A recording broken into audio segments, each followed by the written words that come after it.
Welcome to Podcast and Business. I am Juan Carlos Giraldo from Boston, United States. The value of history is a long-standing topic of conversation around the world, and it is even more when the history is related to businesses and leaders. How many leaders and thinkers influence business today? How important is history in business? In this episode, I have as a guest Geoffrey Jones, professor of business history at Harvard Business School, and we discuss his new book, Deeply Responsible Business, A Global History of Value-Driven Leaders. We highlight many of the characters mentioned in his book, such as Cadbury, Filene, Bosh, among others, and how they had a vision with purpose and social responsibility. This conversation took place at Harvard Business School here in Boston.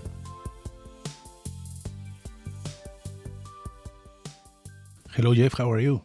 I'm very well, thank you. Thank you for being my guest at Harvard Business School. It's an honor to have you as a guest in this episode to discuss and highlight some interesting points on your book, Deeply Responsible Business, A Global History of Values-Driven Leadership. Jeff, I would like to start this conversation by asking you, what does teaching history provide to students of business school? Almost all students who come to Harvard Business School have no historical training whatsoever. So what it provides in the simplest terms is to help them understand why the world looks as it does today. Secondly, it shows them quite clearly that business leaders are actors in creating the world as it looks today. And that, I think, is a very important lesson for them when they go out resume their business careers. If they take a marketing decision or a strategy decision, I think having a knowledge of history really will put into their heads that the decisions they make affect more than just their firm or their employees, but affect society as a whole. So I hope it gives them a training in thinking about the wider responsibilities of business. And something that I really like and was mentioned in your book was Joseph Wharton, a Quaker who founded the world's first college school of business, University of Pennsylvania. An interesting point that you emphasize in your book is improving knowledge was how to improve ethics. So speaking about Quakers, that was mentioned in your book, one of the I found very interesting in your book is the influence of Quakerism. So why are or were Quakers good at business? That's a much debated question. What we know is that Quakers were always a relatively small group, and yet they are disproportionately important in business, and most of them are also disproportionately ethical in their behavior. Why they're important, as I said, is much discussed. There are clear networking advantages in being a small group. They tended to help each other. They controlled each other's ethical behavior too. You got into big trouble if you cheated or lied, which means that Quakers were good people to do business with, which turns out to be people trusted Quakers, so they want to do business with these people. That was a huge advantage too. Of course, for the most part, they don't consume alcohol, so they're always sober and clear. Mormons have the same advantage. Now, actually, small groups don't have alcohol. Strong belief in work and the value of work. So I think it's some sort of combination of those things. The other point is that until at least the late 19th century, they were discriminated against. Say in Britain, they couldn't enter various professions, or they didn't want to enter various professions. They're pacifists, so they don't want to go into the army. And so business is, one venue where they can succeed as well. And I think that's important as well. The talented people went into business rather than in, the military or something like that. Do you think that nowadays companies or corporates or leaders have some kind of influence from the Quakerism? No. Why not? It's a very interesting phenomenon that it sort of faded. There are still Quakers now, but their influence in business dramatically declined. And that was it was primarily because as their families lost influence in companies, so the values went out. And once they admitted outside capital, Quaker values were sort of slowly diminished. It takes decades sometimes. You still had a Quaker running Cadbury's, which was a public company, in the 1980s, but slowly by slowly these values go. And what you've got left is some kind of residual in corporate cultures. And also you've got powerful legacies left. So in Cadbury's, there is in Bourneville, there's still a beautiful place to live. There are playing fields. There's all that legacy of the past achievements. But I think the influence has gone. Your book has many characters, right? Including Cadbury, as you mentioned right now, Filene, Bosh, Siemens, Rubney, Shiwasaba, Lever, Gandhi, and even Nehru, and how these characters were related to business, correct? So something that caught my attention is the role of religion and philosophy among all of them. What do you think about that? And if you think, again, if the CEOs right now look this kind of inspiration from philosophy, from religion? It is true that a disproportionate number of people I selected tend to be either religious or to have strong philosophical views. Not all of them, but a majority of them. I think if you like to frame it like that, the technical advantage of religion or philosophy is that it serves as a guardrail. One thing is clear, that money and ethics are uncomfortable together. Exactly. And there's a sort of relentless tendency for values to be compromised as the amount of money grows, as the company grows, and everything else. So maybe that's human nature, I don't know. But these religious people, that doesn't occur because religion serves as this guardrail. I mean, George Cadbury or the equivalents. Finally, making money is not the end. It's just a means to an end. You asked what's the relevance for today? Well, it's a problem. We live in a more secular society now, and there isn't really a replacement for religion or even some of these philosophies. And that leaves people stuck with their moral compasses. And frankly, moral compasses are very flexible things, and there's a huge amount of pressure on people in business. Corners are cut, slippage is very, very easily. So I think a lot of people are kind of adrift, and we're kind of looking for a secular equivalent of what lucky people in the past had religion. I do talk about the Rudolf Steiner movement and its impact, and that is still those people, like the Egyptian biodynamic farmers I talk about, those people still have guardrails. Very interesting how the religion and philosophy has a lot of impact. Something that I really enjoy about your book was the case study of Cadbury. This was fascinating, when he discovered that the supply chain of his product, which is chocolate, the slavery was present, right, in the cocoa plantations in Africa and the Portuguese colony of Sao Tome and Prince. And he wanted to fix it. Can you elaborate a little bit what happened there back then and why this kind of situation, this particular situation in supply chain is pretty much like the same that we are living right now in cocoa plantations or tea plantations around the world? It's pretty similar. My book is, in a sense, a little bit depressing because you could see the same problems over 150 years. Yeah. We'll talk about that later. It comes up, but Cadbury had the technical problem of very poor communications.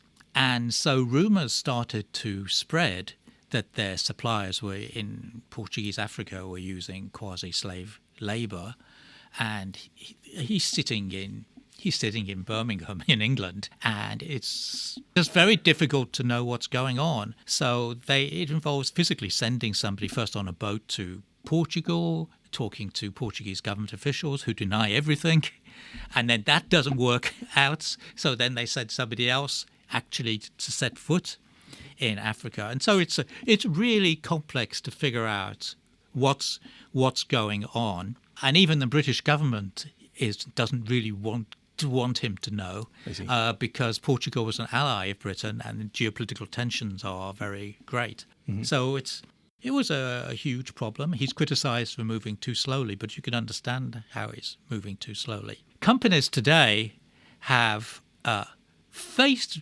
problems understanding what's going on in their supply chains, but I have a feeling that it's a lot easier to find out what's going on, and some companies don't want to find out what's going on. And a lot of things going on right now, for example. It's terrible things going on in plantations and a lot of supply chains. And, supply chain issues are not even picked up in a lot of ESG reporting. No. Which is a huge problem in that space. Yeah. I think. So I think Cadbury can be forgiven. And one thing I do think, he was extremely upset when he found out what was going on. And that's him. He's very, very genuine. He's not messing around. As I told you before we record this interview, as when I read your book, and I feel that Cadbury was extremely concerned about his reputation, his own reputation as well, and what happened with the slavery in Africa. He does hands-on philanthropy with poor people throughout his life until he's very old. Yeah. So he's a genuine, caring person. He's not sitting high up in the clouds claiming to do good. That's good. Speaking about government, as you mentioned, for example, British government and Portuguese government, in the page 154 of your book, you mentioned something very interesting. Why should business have collaborate rather than be adversarial relationship with governments? So why you think business have to be more collaborative rather than adversarial relationship with governments? I think several people that I cover in this book hold that view, and it stems from an understanding, I think, that business both can't solve all the problems of the world and shouldn't solve all the problems for the world because it's not a force for democracy. And yet some things, like the introduction of old age pensions, which is something George Cadbury was concerned about, can only be done by governments. I see. So I think a lot of these people believe their role is not to lobby for themselves, but to lobby to improve public policy by offering, ideas, sometimes innovations. Public innovation. Being ahead of the time. Public policymakers are often lagging, partly because they have to win elections. Exactly. Bureaucracy as well. So I think that kind of lobbying by business leaders working with government is a positive thing. Where it becomes not a positive thing is when people lobby for their own interests of their own firm, and that, of course, is more the norm than the exception at the moment. That's a really interesting answer because, governments, for example, I came from Latin America and we had good things, but everywhere governments are usually known by of corruption, let's see, lack of innovation, etc. But that you mentioned right now make totally sense. So let's talk about this character, Romney. I don't know if he's related. He's a Mormon. I don't know if he's related with Mitt Romney. Yes, his father. Oh, his father, yeah. In your book, you mentioned the term modest consumerism. When he was the leader on this kind of, let's see, trend back then. Can you explain what is modest consumerism? So now we're in post-war America. Post-war America is the richest country on earth. It's like a giant, and historians have described it as, the thing that holds it together is like shopping malls and things. It's a famous historian calls it a consumer's republic. Oh yeah, consumerism. So massive consumerism, bigger ever cars, all of that. And Romney is really critical of that.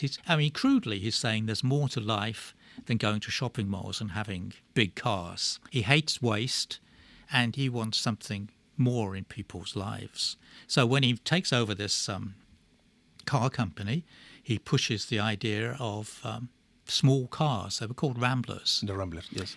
And, if he had been successful, the United States now would be in a better condition environmentally than it is now, because the United States is disproportionately large cars, which cause disproportionate amount of environmental damage. So, in fact, he was completely right that smaller cars would have led to considerable considerable improvement. So everything about him is he just doesn't like waste. He hates conspicuous consumption and all of that, and he's going completely against the mainstream of his society and his time. Yeah, really.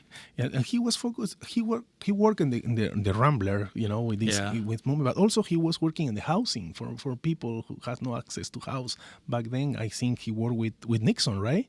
He goes into politics and becomes governor of Michigan, and then he goes into the Reagan administration. He's a personal friend of Martin Luther King. Exactly. He goes on civil rights marches, which is quite extraordinary. And actually, the Mormon Church was not good in its attitudes towards African Americans. For a long time, they couldn't become bishops and things. But he's not in that place.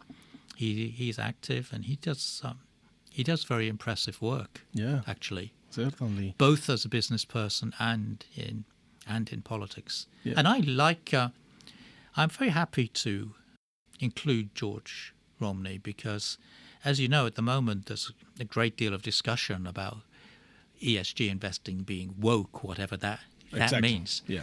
So he's a Republican, though. However, what images come into your head about being woke, George Romney doesn't fit them. No, he doesn't. He's a conservative. Totally opposite. He's a conservative Mormon. Exactly. Family.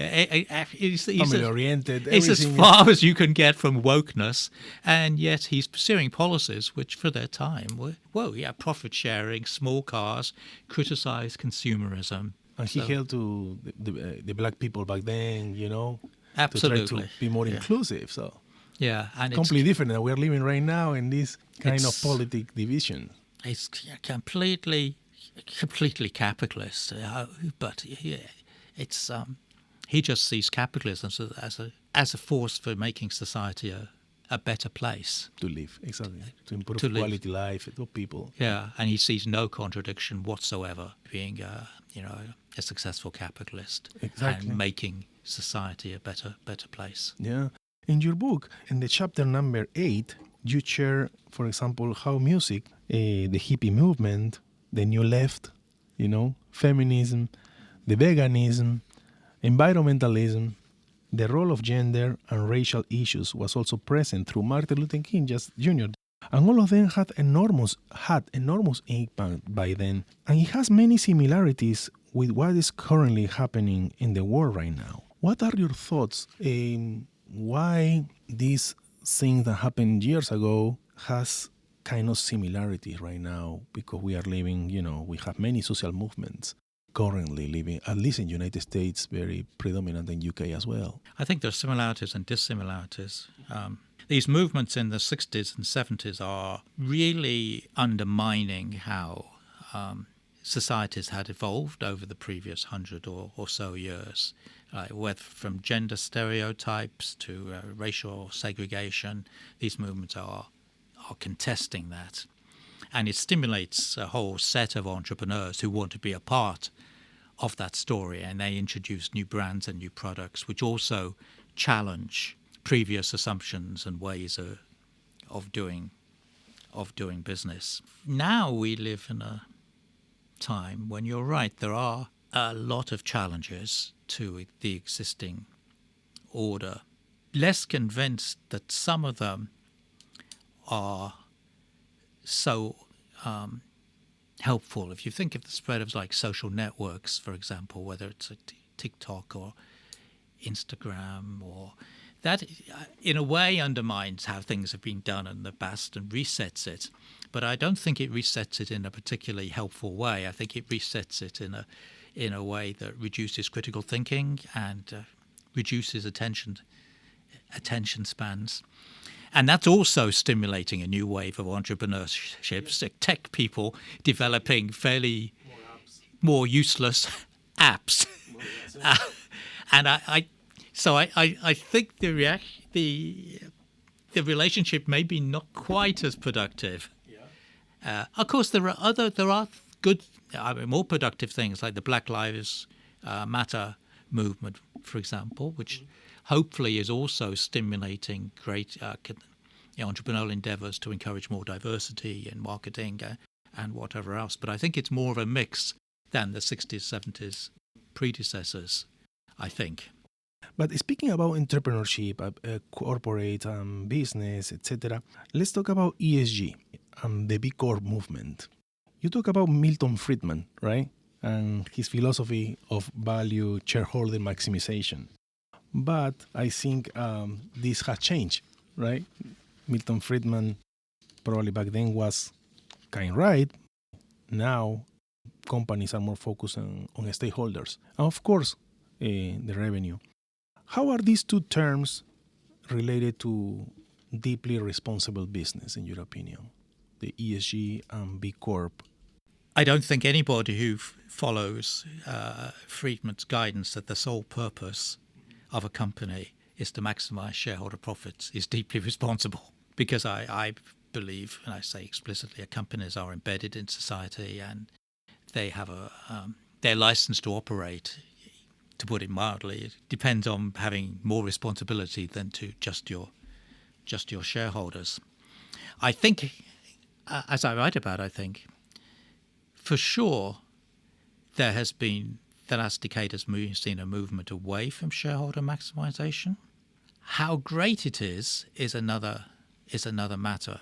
Business schools still, for the most part, base their core curriculum on ideas of shareholder value maximization. They have a lot of electives now on climate change, sustainability, but they're often electives, and the core teaching is still maximize profits for shareholders. Secondly, although there is a lot of rhetoric about wider stakeholder responsibility, in reality, the boards of public companies are heavily constrained by their investors. And if they pursue policies which sharply reduce the bottom line, the chief executive is likely to leave his role. That happened with the chief executive of Danone just last year.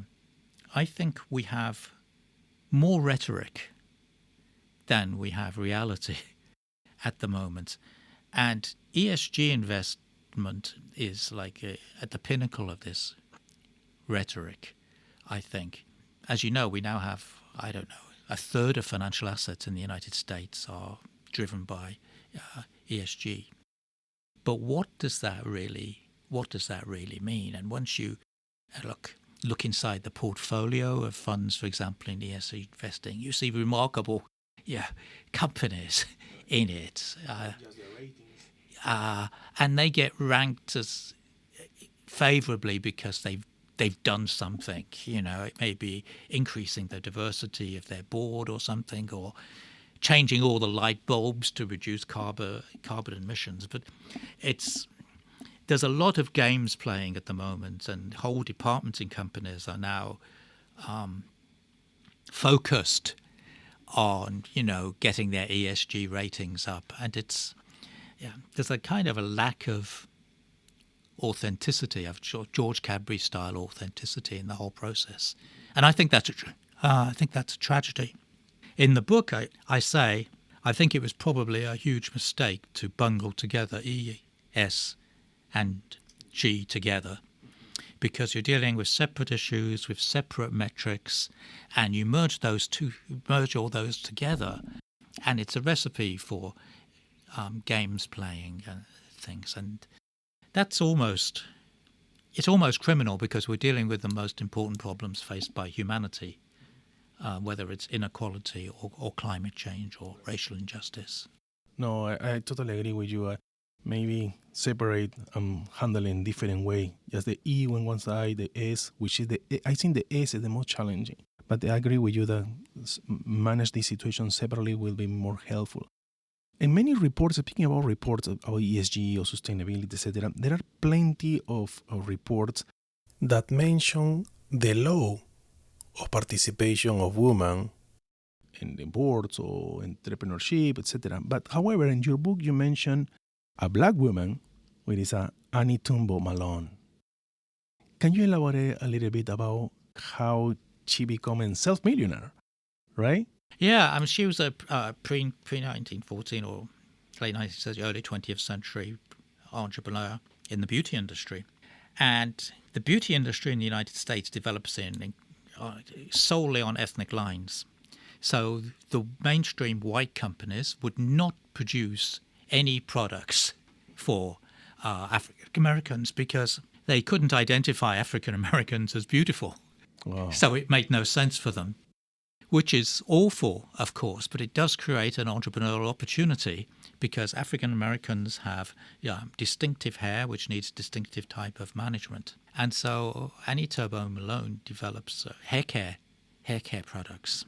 She has been criticized because her products are basically straightening curly hair.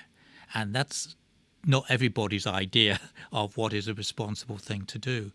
But I show in my book that, that is true, but she was primarily concerned about diseases, lice and other things that a lot of African Americans suffered from because they didn't have access to clean water. So she is trying to bring something good in people's lives. She's very proud of her African heritage, and has a clear view that African Americans, to progress, had to have money. So she sets up a school, Poro College, to train a new generation of hairdressers. And she thinks having money is a key to building inequality. So for me, she's a highly successful. She's America's first self-made female entrepreneur. She turns racism into an advantage by getting through exploiting the opportunities that arise, and she's responsible to her community. Exactly. Speaking about communities, you think the Black or African American communities have a good influence from her right now? I honestly think most of the people discussed in this book are forgotten by the present day. And one of the purposes of writing this book is to recover them and offer these examples.